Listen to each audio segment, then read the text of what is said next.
Kali ini kita akan mempelajari tentang kaca pembesar atau loop.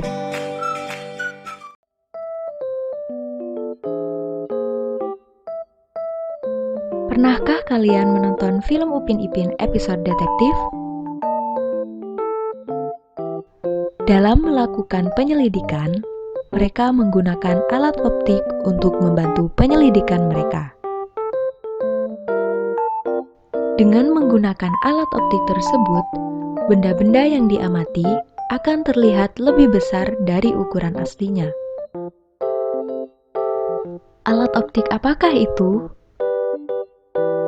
Ya, benar sekali. Alat optik tersebut adalah kaca pembesar.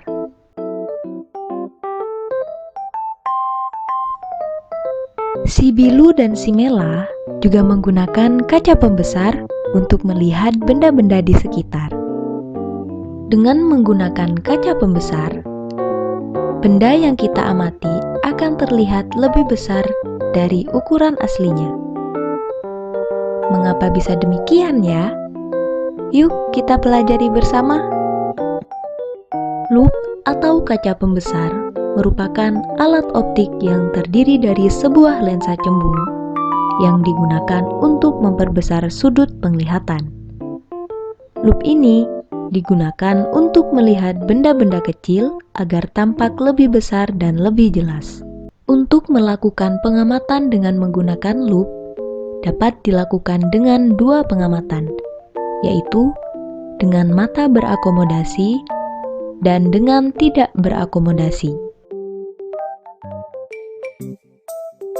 Untuk pengamatan dengan mata berakomodasi, dengan memanfaatkan loop sebagai lensa cembung, maka benda yang diamati harus diletakkan di ruang satu, yaitu pada jarak lebih dari 0 dan kurang dari titik fokus lensa tersebut, atau paling jauh di titik fokus agar sifat bayangan yang dihasilkan adalah maya, tegak, dan diperbesar. Dengan menggunakan prinsip pertama dan ketiga sinar istimewa pada lensa cembung, yaitu sinar datang sejajar sumbu utama akan dibiaskan melalui titik fokus di belakang lensa, dan sinar yang datang melewati pusat optik lensa tidak dibiaskan melainkan diteruskan. Bayangan akhir terbentuk di perpotongan kedua sinar tersebut, yaitu menghasilkan bayangan maya, tegak, dan diperbesar. Karena pengamatan dengan mata berakomodasi maksimum, maka bayangan terbentuk di titik dekat mata.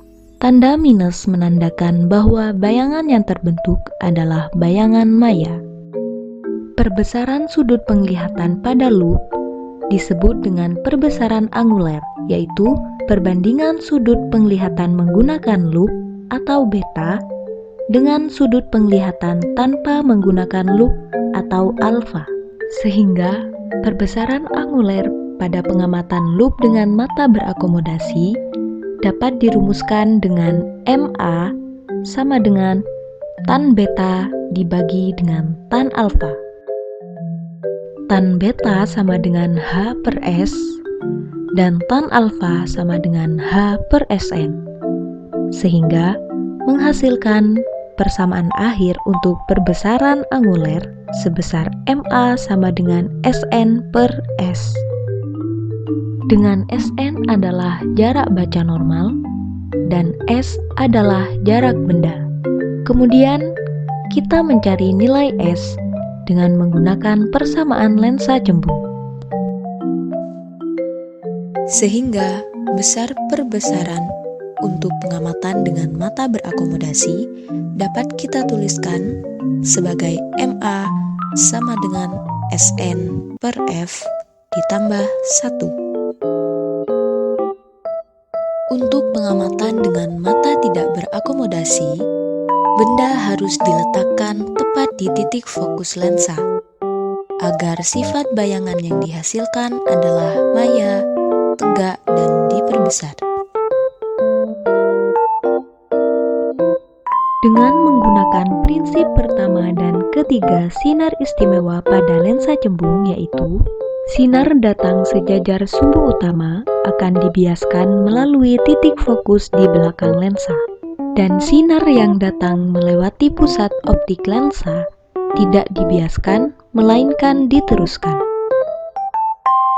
Karena perpanjangan dari kedua sinar tersebut adalah sejajar dan tidak berpotongan, maka dengan pengamatan mata tidak berakomodasi, bayangan akhir terbentuk di tak terhingga.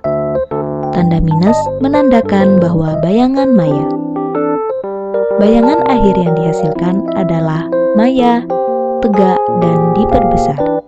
Perbesaran sudut penglihatan pada loop disebut dengan perbesaran anguler, yaitu perbandingan sudut penglihatan menggunakan loop atau beta dengan sudut penglihatan tanpa menggunakan loop atau alfa.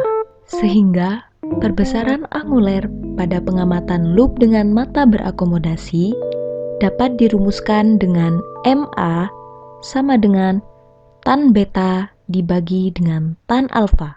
Tan beta sama dengan H per S dan tan alfa sama dengan H per Sn, sehingga menghasilkan persamaan akhir untuk perbesaran anguler sebesar MA sama dengan Sn per S, dengan Sn adalah jarak baca normal dan S adalah jarak benda. Karena benda terletak di titik fokus, maka jarak benda sama dengan F, sehingga perbesaran untuk mata tidak berakomodasi dapat dituliskan MA sama dengan Sn per F. Sehingga dapat disimpulkan besar perbesaran anguler untuk pengamatan dengan mata tidak berakomodasi adalah MA sama dengan Sn per F, dan untuk mata berakomodasi adalah MA sama dengan Sn per F ditambah 1.